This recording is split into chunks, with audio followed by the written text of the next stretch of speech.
we have really big goals, and that can be really stressful. And so keeping an air of levity and creativity in our day-to-day is really important. And I think creativity kind of breeds that environment of fun.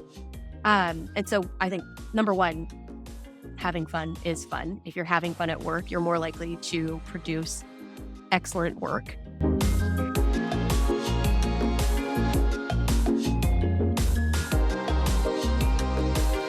Hello and welcome to Office Libations Unwrapped. I'm your host, Claude Burns, and today I'm here with Emma Calderon, the Senior Director of People and Culture at Qualified. Welcome, Emma. Thank you so much, Claude. I'm so excited to be here. Happy Friday. Yes, happy Friday. We're not going to tell people what Friday, but it's a Friday. It's Friday. So we're just going to jump right into sort of our quick hit segment and learn a little bit about you, and then we'll talk a little bit about Qualified. Sound good? Sounds great. Excellent. So coffee or tea? Definitely coffee. Okay. Do you have like a favorite brand that you sort of go with? I am a Starbucks loyalist, and I get a venti pike black, no cream, no sugar, pretty much every day. And as I tell my husband, it all comes out in the wash from a budget perspective. It's $2. It's all good. It makes me happy. And you use the app, right? So you get all the free rewards. Of So you're basically course. getting my free God. coffee. It's like the stars, they add up so quickly, and I'm so grateful for that program. It's an amazingly good program. So many people use it. All right. What's your go-to work snack or drink? Ooh, I love a Perfect bar. So Okay. I have now we get them in the office here, and I Mhm. also buy them at home because I love them so much. Do you have a favorite flavor? Like the OG peanut butter is my fave. Yeah. Same. All right. You're retired. Money's no object. Where do you live? Trick question. I live in a bunch of different places because money is no object. Yeah, that's fair. So Colorado, California, you know what? I might have a little pied-à-terre in Paris as well. Oh, London, and somewhere like coastal, like warm watery, like BVI's, St. John. okay. Yeah. Get a Yeah. beach house there. Yeah, Yeah. I like that. I think, yeah, if money's no object, why just go to one place? exactly. What's the best meal you've had recently? Ooh, you know what? I had an Impossible Burger for the first time 2 nights ago, and I was pleasantly surprised because as a voracious meat eater, I've always been like kind of hesitant, but I really loved this Impossible Burger that I had. Was it at a restaurant? Did a friend make it for It's at a you? restaurant. Yeah, it was at a restaurant in I live in the Bay Area, and it's a vegan restaurant, which we found out once we got there. And Makes it was sense. delicious. Okay. Yeah, there's a lot of good like vegetarian and vegan food out there, Yeah, especially for people who know what they're doing with it. You can make almost anything really delicious. I was literally Uh, shocked. yeah. What's the last book you've read? Oh, that's a good question. I'm going to caveat my answer with I have 1-year-old twins, so when I turn my brain off at night, I don't really go for literature. I go more for like housewives. But the last book I read was actually a book, workbook, a book for work.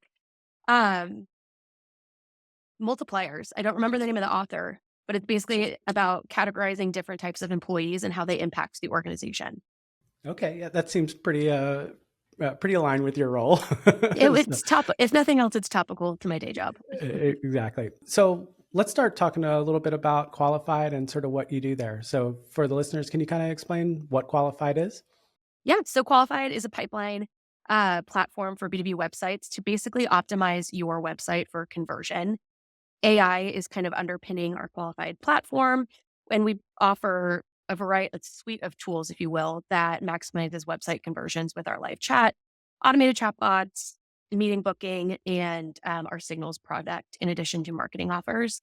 So if you're a marketer and you want to drive a bunch of traffic to your website and optimize for conversion, we are literally the perfect platform for you. And is this like all types of companies, or are there particular types of companies that you work best with? For B2B use cases. B2B. Okay. All right. Yes. And what about your role? What do you do at Qualified? Tell us Sure. about you. So tell me about yourself. So I started Qualified about 3 years ago, which is wild, on the marketing team. And then, like I mentioned earlier, I have twins. So once over maternity leave, I kind of had to come to Jesus about how I wanted to grow in my career. And historically, I've always been kind of like an internal comms hype girl go-to. So coming back from mat leave, I wanted to do something a little bit different outside of marketing, and kind of threw myself into the world of HR, or how we call it here as people experience. So now at Qualified, I run basically our culture and people programs. I've been in seat for almost 6 months, which is kind of wild to think about. And what that looks like from a day to day perspective is I have the responsibilities of an HR business partner. And then I'm also able to kind of come up with our curriculum for trainings, leadership and development, and culture programs. So it's really fun. It's a huge new challenge, and I learn a lot every single day. Yeah, I imagine. I think when I have conversations with sort of leaders at companies, like one of the things that comes down to culture is always communication. So it's Hmm. really interesting that you kind of blended sort of the external communication with marketing into a role that's really about internal communication, and how if you do that well and your messaging is consistent, it builds better employee experiences. Is Totally. that sort of is that a fair assessment, or would you want to add Yeah, anything to I mean, that? I think you just, like, gave me a glowing review of what I do, but in actuality, yes, my number one focus is communicating transparently and effectively to employees, and also creating a culture of fun, because one of my key values is fun. I love working at Qualified, we have a ton of fun, and I want every employee to feel empowered to have the same amount of fun at work. That's awesome. And so when Qualified thinks about like hiring, new employees to join the team, is there anything that sort of makes for a special, I don't know, qualifier or I don't know. Totally. Good question. We hold a very high bar when it comes to hiring. And I think that's really special because having been here now for 3 years, I've never been the smartest person in the room. In fact, I'm usually not the smartest person in the room. And it's such a collaborative environment because people are so smart and motivated and willing to go the extra mile. And so I think as we think about hiring, one of the key kind of competencies we look at is someone who is always willing to go all in, to go above and beyond, and to over deliver on expectations because we have really big goals and it's hard to get, it's, let's call a spade a spade. Tech right now is really difficult. And so we need everyone to be kind of all on the same page, willing to go the extra mile to bring those goals to fruition. And what do you do to sort of create like those employee experiences that make people want to go all in, that make people want to, give that extra mile when sometimes people may be like, nah, not into it. I'm tired. I get tired too. I think we do an excellent job at internal communication biweekly. So every other Friday, we have what we company all hands, where we really put on a great show. We view it as production, not necessarily like an enablement session for employees, which is a really fun way to not only entertain employees that we find to be very important, but it's a really great way to make sure that everyone is aligned and on message and making sure that everyone is kind of rowing in the same direction to make sure that we're tracking against our goals for the quarter. So those internal all hands is a great way that we keep people motivated and entertain them. Additionally, outside of that, we use a couple different platforms that are super helpful. So Bonusly is one of them, which is basically a recognition platform. Really important for employees to stay engaged and recognize each other and all the hard work that we put in. And a little recognition goes a long way, as you well know. And then honestly, Slack. Slack can be super overwhelming sometimes, but it's also such a great way to shout out the good work that our colleagues are doing. And we are really, really good, I think, about shouting out the good work people are doing and kind of giving people their moment in the sun. That's really interesting that you sort of mentioned the Slack channel. We have one here that we call bragging rights. Oh, I love and that. so everyone's in it, so anybody can post and sort of shout out somebody. And as sort of a senior leader, it's nice to see people that I may not actually see what they're doing every day get recognized by their peers for the work that they do. And Hmm. it's a really great visibility, because most times people get really excited about it, and we find ways to when someone gets shouted out, to maybe we should use Bonusly, but we find Yeah. ways to sort of Love appreciate. Bonusly. If you ever want to chat about it, let me know. Great. Yeah, I may. I keep a pen in these, and I take notes occasionally when something comes up, because there's always such great ideas out there, that come out in these conversations. But I want to go back to one thing you said about entertaining employees and having fun. Mhm. Why is that so important? I think why it's important is for a variety of reasons. One, like I mentioned, we have really big goals and that can be really stressful. And so keeping an air of levity and creativity in our day to day is really important. And I think creativity kind of breeds that environment of fun. And so I think number one, having fun is fun. If you're having fun at work, you're more likely to produce excellent work. And I think that's just really motivating for a lot of employees, and especially someone like in my seat where I am privy to kind of the struggles that people have, but also privy to the successes people have. And so my job is to kind of focus on where those successes come from so that we can also like solve for the less fun parts of the job with a little levity and a little creativity. Okay. I want to ask sort of a kind of flip side question. Mhm. When I was in the military, we would call certain events mandatory fun. How do you sort of solve for that problem where some people just may not be really wanting to engage with other team members? Maybe not at your current company, but how do you think about trying to meet the needs of every employee? Totally. I think that comes down to individual communication. In a remote environment, the onus is really on you or me as an employee to communicate to your manager if something else is going on outside in your life.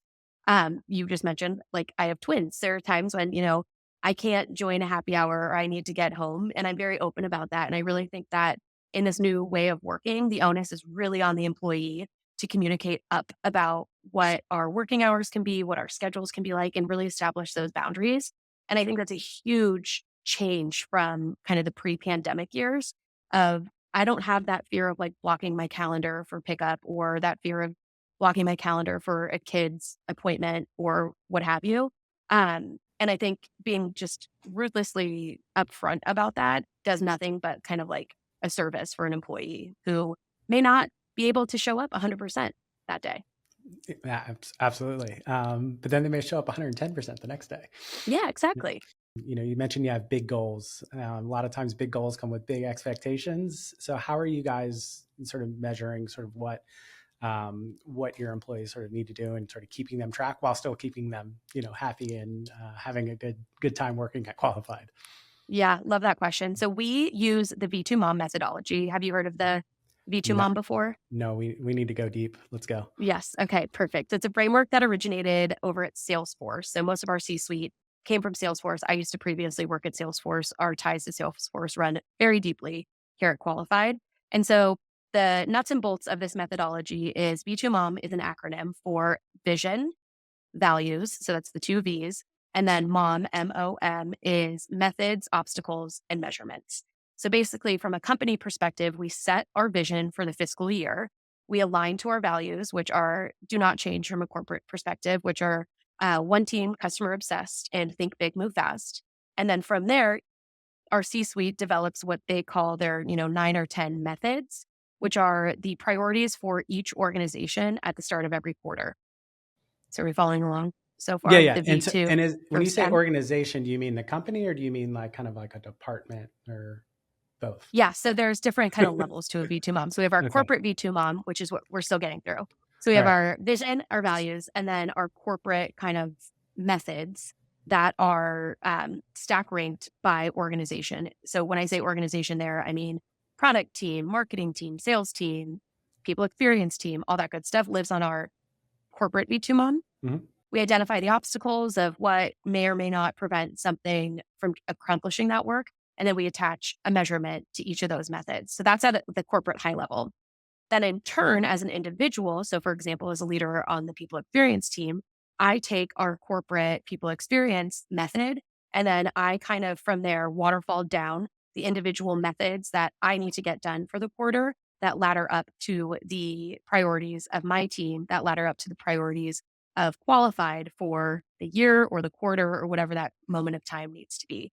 So basically, the most important thing about a B2 mom is that it drives alignment. And again, in a remote environment, what I think is really important is there's a lot of days where you can be sitting kind of by yourself in your computer thinking like, man, what do I need to do today? And the concept of a V2 mom basically essentially informs that in terms of what the priorities for your team are. And then how do you take those priorities for the team and articulate it into what you need to get done in your individual role? That so sort of alignment from top down, and Exactly. everyone sort of knows what they're. Do you mind sharing some of your sort of methods, if I got that Yes, of right, course. as a Yes. people leader? Yeah, I'm just trying to think through without having to pull up my slide because I love to document it and then we all track them in a software called Lattice, which is an Mhm. awesome goal keeping tool. Um, But some of the main priorities that I had for this quarter as I look back, we're closing out the fiscal year now. So this is actually a good exercise for me to be doing right now before my one-on-one with my You're next boss. so welcome. Yes, thank you. So developing some people programs in terms of L&D training, which check that box. Rolling out a V2 mom training, check that box. A couple of other different like trainings that were on my method list of methods. We rolled out a new HRIS system, so helping out with that implementation from a comms and change management perspective. Kind of like a full breadth of like super HRE stuff to other more fun people programming things. Let's talk a little bit about trends. You've probably seen some trends over, pre-COVID to now. Like, what are some of the trends that you're seeing that as a people leader didn't, have changed from pre-COVID to sort of today? I think leadership and development training is more important than ever. I say that because we have so many people coming into the workforce for the first time, having just sat behind their laptop, never having been in a boardroom, never having been to a networking event where, you're forced to make friends and have small talk. And so, really investing in that leadership and development muscle is incredibly important, I think now more so than ever. And that kind of dovetails also into executive virtual presence. And what I mean by that is when you finish college on Zoom, the assumption is that you should know how to run a sales call or be a put together professional for, a customer facing call. When in reality, like that's stuff that I don't know about you, but I learned being in my office and my first job out of college. So having some training and enablement around those two areas specifically, I think is really important and probably something that was not focused on as much, even call it 5 years ago, because it Hmm. was just kind of like a muscle that was built because we're all in an office together. Yeah, I think the learning and development, my wife works in that field, so I hear about Hmm. it a lot. But she's busy. Quite a bit.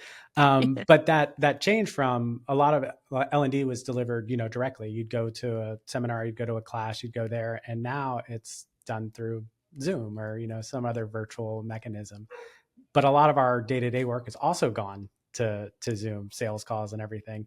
And then how do you learn something that didn't exist before, 5 years ago? Yeah, it kind of was there, but no one, the volume and sort of the what I call is like the professionalism that you needed to have when you jumped on Hmm. a Zoom call definitely has changed over time.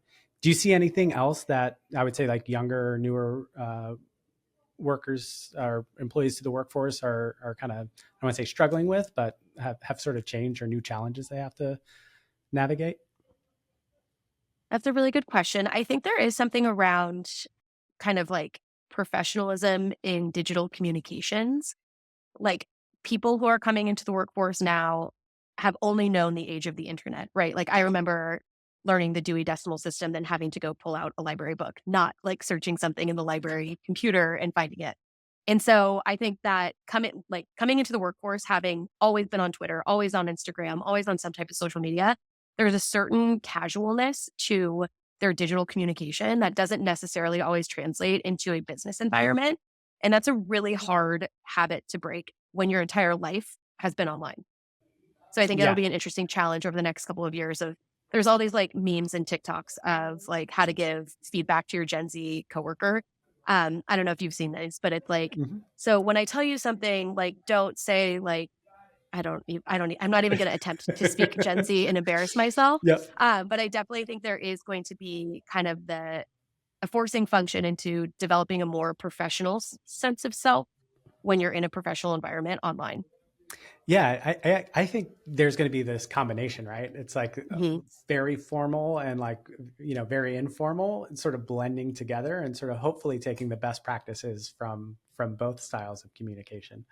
Totally. Um, Because what I think is so awesome on the flip side of that coin is bringing your authentic self to work has never been easier. yep. Like, I think that is such a huge win for corporate America. 100%, and just sort of I would say the kind of the confidence of putting yourself out there, and in some ways Hmm. like not asking for permission, right?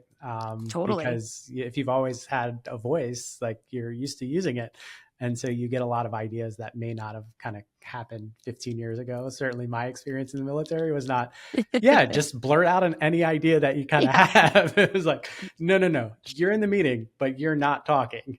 If you Yep. have an idea, come to me afterwards, and then we'll figure out whether or not how I'm going to say it, right? Totally. But That's very something though I hierarchical still have to structure. tell myself all the time. Even being in a leadership position is just because I have an opinion doesn't mean I need to say it right now. Also sometimes true. In our past conversations, you called yourself sort of pro office, pro hybrid. Why do you think the office is important in getting people together?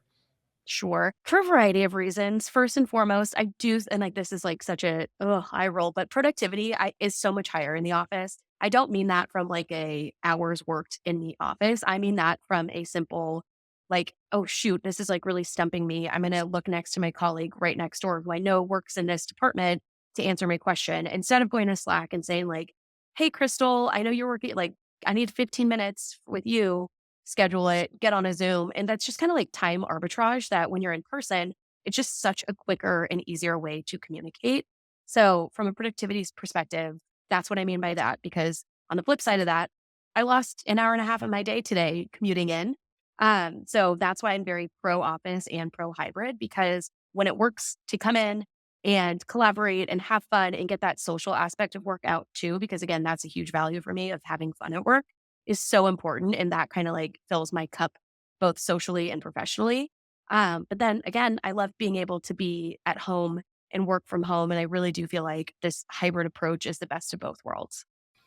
Yeah, for sure. I think people learn so much from watching other people.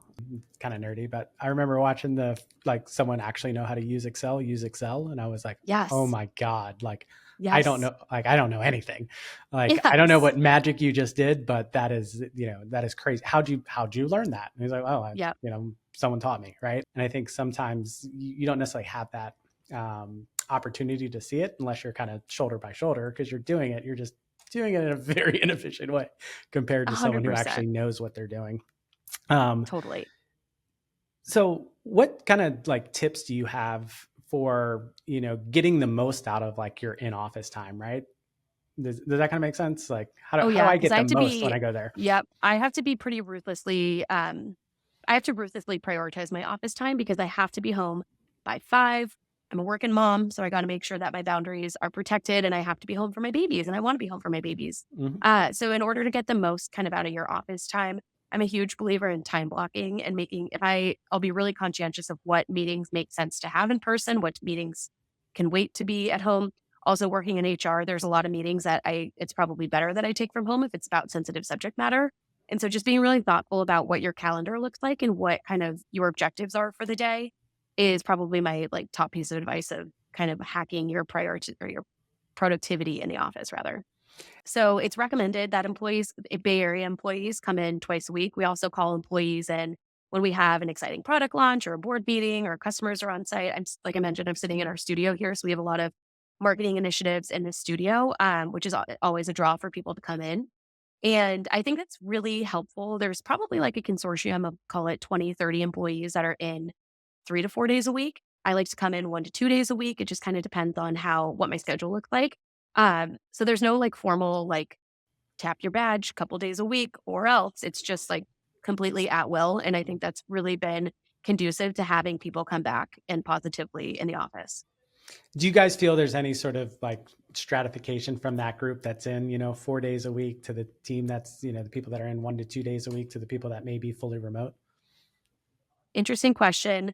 I think inherently there is always going to be a disconnect between HQ and elsewhere. So I'm going to use an example from my time at Salesforce to that effect. When I worked at Salesforce, I was there for 4 years. I worked out of the Chicago office, and my team was entirely based in San Francisco. And so naturally, there was always like I always felt like we were missing a little bit of information. And it was through no fault of anyone other than like basically time zone and geography. And so as I think about applying that at qualified, it's a much different kind of feeling now because the majority of our company is remote. But that also adds another layer of challenges because it's like, how do we make everyone feel a part of everything when almost everyone is remote?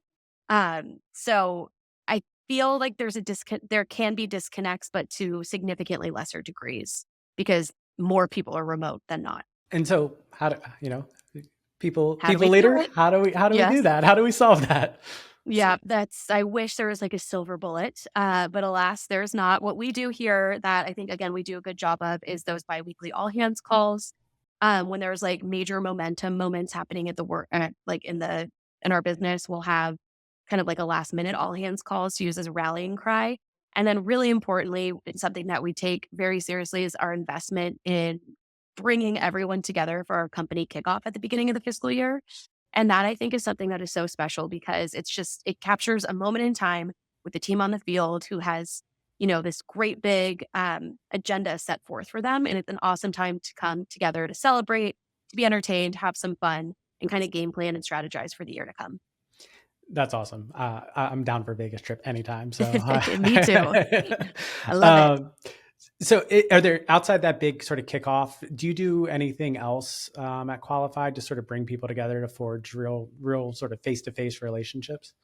Yeah, so we do offer a quarterly stipend for every employee to get together with their colleagues in the same regional areas. And then something we're piloting this quarter is kind of assigning like hub captains. What's interesting in a remote environment, obviously, was we don't really have like, an office hub, but we have a certain number of employees in each geographic location that usually gets together from a quarterly basis. So Seattle, Portland, Denver, New York, Boston, Chicago. I think we have like 4 or 5 now. So we're piloting doing a WeWork and then like a little budget for some fun after one of our big marketing launches happening next week. So something we're piloting this quarter, and I'm really hoping we can continue it because people really want to get together. What I think is so special about Qualified here is I can literally name like 4 or 5 occasions when an employee is taken PTO and a picture shows up of them on Slack with another qualified employee in the location that they're visiting. And so I think it's just incredible that we've built this culture where when people are taking PTO, they are still seeking out that connection and relationship with their colleagues. Like that's so special. And something that I think just filled me with pride about the culture that we've built here. Yeah, that's so awesome. When people are taking time off to go hang out with To go people see at their work. coworkers. Like what? Is that insane? I that think that's so special. Yeah, I mean that shows that people are getting along and actually forming like real relationships, whether it's in person, remote, hybrid. So that's pretty awesome. How do you balance the cost of getting people together from like all over the country? Totally. I mean, finances are BFF, and we'll always say that from an HR perspective, but we have to prioritize employee engagement and keeping our talent happy and engaged, and throwing budget at retention is incredibly important because like I've said now a couple of times, we have big goals and we need this team on the field to help us get there. So it's never, it's like any business, right? You always have to fight for the budget and fight to prove the ROI. And it's just something that we are really passionate about and continue to buddy up with finance on. Yeah, and finance likes numbers, right? They like to see Mhm. like ROI. Like, how do you gauge ROI? Is there any sort of surveys, metrics that you're measuring in terms of like retention of team members or number of L&D courses taken? Like, how do you guys think about how happy is our team and like how likely are they to stay and contribute? Yeah, that's a great question. Something that we rely really heavily on is a semi-annual, so twice a year employee survey. So that'll be going out this time next month, which I'm really excited to get some answers back on. And then we do quarterly kickoffs where we also survey our employees of not only how was the event, but how do they understand how they're contributing to the vision that we've set out for the quarter. So we rely pretty heavily on surveys. And then in our new what we call our PXBP or people experience business model. Myself and my counterpart, Allison, who's amazing. Shout out, Allison. Love you, girl. We meet with all of our business leaders and basically check in about the health of their team, any risks they see, or how we can better help improve employee experiences or help people feel more bought in. So, kind of through surveys and call it white glove people experience consultancy is kind of how we stay in touch. And what's nice about Qualified right now is we're still reasonably small, all things considered, from a headcount perspective. We're under 200 employees. So we really can, from a PX perspective, have that high touch kind of relationship with our business partners. And can you give an example or two about like what insights you've gained from surveys and sort of how you use that information to actually make changes for the better? We get a lot of feedback around kind of how messaging is resonating from like a marketing perspective with our customer base and in sales cycles. So that's always just like super helpful. And then more from the PX side of things, that's a great way for us to collect feedback around the benefits we offer, the perks we offer, how we should think about allocating budget. Our decisions are actually crowdsourced based on employee feedback. And in turn, that makes our conversations with finance even sometimes a little easier because we kind of already have like the proof in the pudding in terms of we know that this is what employees will want if they're asking for it, so it's on us to deliver it to them in a thoughtful way. And when you think about, what do employees want? What's the answer? First and foremost, employees want to feel valued and respected in their jobs. And I think we do an excellent job of that here at Qualified through kind of the recognition programs that I've mentioned before. We have a monthly kind of employee of the month award that we definitely make a lot more fun internally. So I think that, feeling supported, feeling respected, and then bringing again that levity and creativity to work is the number one thing that employees are looking for in their day to day. Let's talk about the employee of the month. Like, how's that Yeah. chosen? Is there like a nomination process? Like, talk me through how you guys actually execute that. Yeah, sure. So every month we send out a survey. We love a survey here.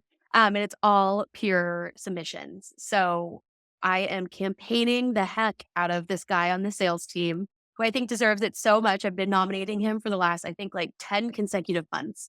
So I can't wait for him to win. But it's all peer submissions. And we basically reveal the winner at the first all hands of the month every month. That's awesome. Do Yeah. they, they get a bonus? Do they, It's get a like a pretty Nickelodeon goo cool. on them? Like, Yeah, it's so you get what we basically get a little bit spot bonus. Then you get your name etched into a real life replica of the Stanley Cup that's held in our office in HQ. I can send you a picture of it if you'd like to see it. And yes. then lastly, you get eternal glory forever, obviously. That's great. I mean, name etched in the Stanley Cup would probably be fine. Also, the spot bonus would be Yes. appreciated. Um, that's a big cup, isn't it? Like, It's a big cup. yeah, Yeah. it shouldn't be called a cup. It's heavy. It's got to be called something else. But what? Totally. Why a real life replica of a Stanley Cup? You know what? I actually don't know where the Stanley Cup came from, but it is pretty cool. So I will follow up with a photo of it after this. Do you guys have anything else sort of like that you want to share? Yes. So one of our most exciting products is literally based on one of our top performing SDRs. And so she was such a baller, greatest of all time, GOAT status SDR, that we have developed an AI BDR to essentially do her job and be better. And so we are using her likeness to bring this product to market. Its name is Piper, and we're so excited to launch her in the next couple of weeks. But from an employee recognition perspective, like I think it's so special that our executive team wants to like memorialize the impact that this employee made by literally using her as like the prime example of a new product that we're taking to market. So there's nothing like more qualified than that in terms of celebrating an employee and just showing like we're so grateful for the hard work that everybody does. So much so that we're like putting out a new product that literally has the likeness of one of our employees. It's pretty cool. That is so cool. I'm sure like that will make the best story to introduce people to the product. It's like, well, let me tell you why we did this. And Yeah, like she crushed it in her job. And guess what? We wanted to scale her with AI. Meet Piper. We did is it. she, is she still at qualified? She is, yes. She started as a BDR back in the day, and now she's a sales director. How's she feel about it? She pretty excited? She's so excited. It's like so flattering and also like a little weird. Like this whole world of AI is weird, right? Yeah, yeah. But I know. I overarchingly, have she's a like, AI that's named sick. after me too. Yeah. So it's really weird because I'm not used to hearing my name. So Totally. that's so awesome. So I want to ask you about sort of specific review site, Glassdoor. What do you think about that? Do you guys use that to measure sort of employee happiness or employee experience? We don't, like I mentioned, we're like very internally survey heavy. And I kind of have a hot take about Glassdoor in that I don't love it as a platform. When I've used it in the past as a job seeker, whenever I read reviews on Glassdoor, I'm always like, this is kind of akin to someone who had a bad experience at a restaurant and leaves like a negative Yelp review. Like, there's no way to, like, verify what information is shared. You don't even know, like, when this person worked there. Like, I just kinda feel like it's a community platform that is built for, like, no good reason almost from, like, a company perspective. And then from, like, a personal perspective, like, I just are you on, oh my gosh, what is it? The neighborhood site. Next door. Yes, I feel it like it's like a glorified, like, Nextdoor for, like, corporate America, and I'm like, it's just like a platform for people to just kind of they can make things up, they can say nice things. It's just like, what is the point of this? Like, I think there's so much more good stuff or information that you can unearth from having conversations with actual employees, good or bad, than like an anonymous review site. Like, I just don't like this whole trend of like anonymous review sites. Like, if you have feedback, like, I hope that wherever you are, you feel empowered to deliver it in person because it's going to be more impactful that way. Yeah, I kind of agree with you. I think also companies change so much, Totally. especially startups, and the technology didn't exist 5 years ago, and they've grown by like 100 people. It's not anywhere near the same company. So your experience today is definitely not going to be what good or bad, right? What it was like 4 years ago. To your point, it's such a snapshot in a moment of time through an individual's perspective that can't be verified. So that's why I find it to be just like, I don't know, it's like a negative Yelp review. Yep. Just Uh, not something I'm gonna spend my time on. and I can tell you, restaurant owners don't love Yelp. Yeah, exactly. Zoom out a little bit. What trends do you think are going to be facing, people experience leaders, in the short term, midterm, long term, as they try to, really provide the lifeblood of any company, its people? Mhm. Yeah, great question. I think return to office is gonna be continued to be, like,